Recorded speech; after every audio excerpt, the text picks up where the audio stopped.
పునరుద్ధరణ గురించి వాళ్ళకి ఏం హక్కు ఉంది? ఎవరు రద్దు చేసినారు? ఎందుకు రద్దు చేసిరో ముందు మీరు ఆ కార్మికులకు క్షమాపణ చెప్పి ముందు అడగండి ఒక్కసారి.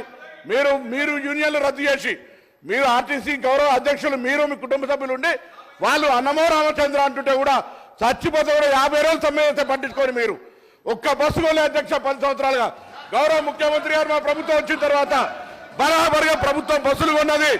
అంతేకాదు 2013 నుంచి పెండింగ్ లో ఉన్నటువంటి 280 కోట్ల బకాయిలను మేము బాండ్ రూపంలో ఉంటే ఇచ్చిన 80 కోట్లు పేమెంట్ అయింది. ఆన్లైన్ లో యాజమాన్యం ఇతర అవసరాల గురించి కలుగుతా ఉంది. ఇంకొక మాట అడిగినారు అధ్యక్ష, మేము ఎన్నడూ మా ప్రభుత్వం వచ్చిన తర్వాత కార్మికులకు సంబంధించిన పిఎఫ్ కావచ్చు కోఆపరేటివ్ సెస్ ₹1 ముట్టలే. 4,000 కోట్ల బకాయిలు వాళ్ళ సంస్థ కార్మికుల సొమ్ము వాడుకున్నారు అధ్యక్ష. ఇవాళ ఆర్టీసీ 7,000 కోట్ల అప్పులతోటి మాకు అప్పచెప్పితే ఈరోజు ప్రభుత్వం మహాలక్ష్మి పథకం కింద నెలకు 300 కోట్లు ఇచ్చారు అధ్యక్ష. ఇప్పటికే 70 కోట్ల మంది మహిళలు ప్రయాణం చేస్తే అధ్యక్ష 2,400 కోట్ల రూపాయలు ఆ మహిళల పేరు మీద వచ్చినటువంటి సొమ్మును 2,000